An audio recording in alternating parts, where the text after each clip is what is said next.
Sabe a história, ela nem sempre é escrita por exércitos ou por reis com suas coroas. Às vezes, o que muda tudo é uma única voz. E hoje, a gente vai mergulhar na história de uma voz assim, a voz de George Whitefield, um homem cuja pregação foi tão, mas tão poderosa que não só lotou campos abertos, mas literalmente ajudou a incendiar uma geração inteira, redesenhando o mapa espiritual da sua época.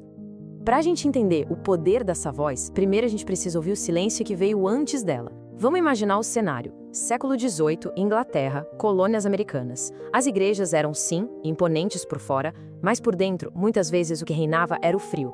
A fé parecia mais um ritual do que um fogo de verdade, sabe? Isso deixava um vazio enorme nos corações, uma fome espiritual por algo real, algo vivo, vibrante. E é bem nesse mundo sedento que a gente encontra um jovem que era o espelho da sua época.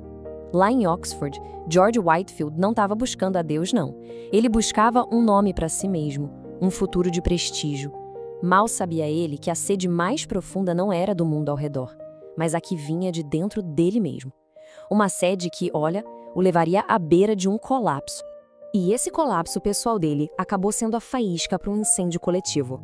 Whitefield se tornaria a figura central de um movimento que a história chamaria de o Grande Avivamento. Isso não foi algo planejado em uma sala de reuniões, não. Foi como uma onda de fervor que simplesmente varreu nações. E bem no epicentro dessa tempestade espiritual estava a voz dele.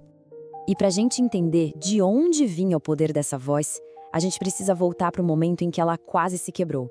É que antes de inflamar o mundo, Whitefield precisou ser consumido pelo seu próprio fogo interior. A busca dele por aceitação divina virou uma obsessão, uma crise que o levou ao seu limite absoluto. A jornada dele, no início, foi um verdadeiro labirinto de esforço próprio. Pensa só, ele se impôs disciplinas esmagadoras, regras super rígidas, jejuns severíssimos. Tudo isso numa tentativa de merecer a salvação, sabe? E o resultado? Bom, o resultado foi um colapso total, físico e espiritual. E foi bem ali, no silêncio do seu fracasso, que a grande revelação veio. Uma verdade que liberta. Salvação não é uma escada que a gente tem que subir, mas um presente, algo para ser recebido. As palavras dele mesmo capturam essa virada de chave dramática. Essa descoberta não o deixou calmo ou quieto, muito pelo contrário. A graça o incendiou. Ele agora tinha uma mensagem que simplesmente não podia ser contida, uma verdade que precisava ser gritada. Mas essa paixão toda, essa energia crua, era intensa demais para as paredes de pedra das igrejas daquela época. O estilo dele era direto, era emocional, sem filtros. E quando as portas dos púlpitos começaram a se fechar uma por uma, ele não viu aquilo como um fim. Ele viu como uma oportunidade de criar algo totalmente novo. Se os templos o rejeitavam, então o mundo inteiro se tornaria seu púlpito. A grama sob os pés, o céu como teto, ele levou a mensagem dele para onde o povo realmente estava, nos mercados, nas praças e, de forma ainda mais dramática, na boca escura das minas de carvão. E aqui, a história nos dá uma imagem que, nossa, é inesquecível. Imagine a cena. Mineiros saindo da escuridão da terra com os rostos cobertos de fuligem.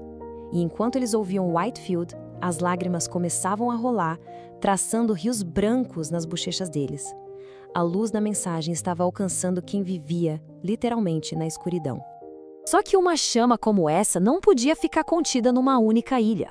O fogo que começou na Inglaterra parecia destinado a cruzar o oceano. Whitefield, então, olhou para o oeste, para as colônias americanas, e viu um campo ainda maior, esperando para ser incendiado. E o que ele fez a seguir é algo que desafia a lógica. 13 vezes ele enfrentou a fúria do Atlântico em navios à vela superfrágeis. A gente está falando de meses de viagem com risco de tempestade, de naufrágio, uma demonstração de convicção que era quase sobre-humana. E quando ele chegava, o impacto era sísmico.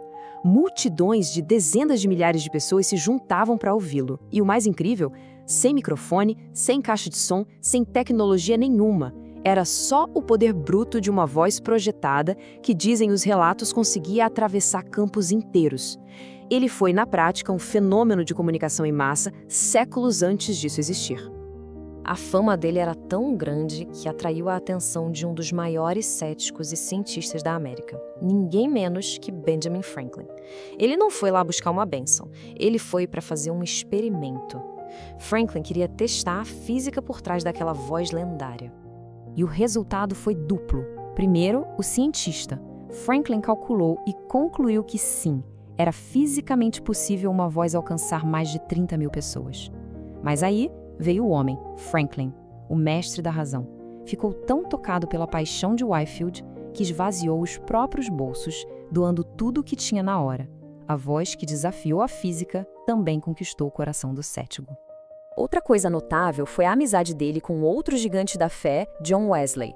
Eles eram teologicamente opostos em pontos centrais, predestinação contra livre-arbítrio. Eram rivais de doutrina que poderiam facilmente ter se tornado inimigos.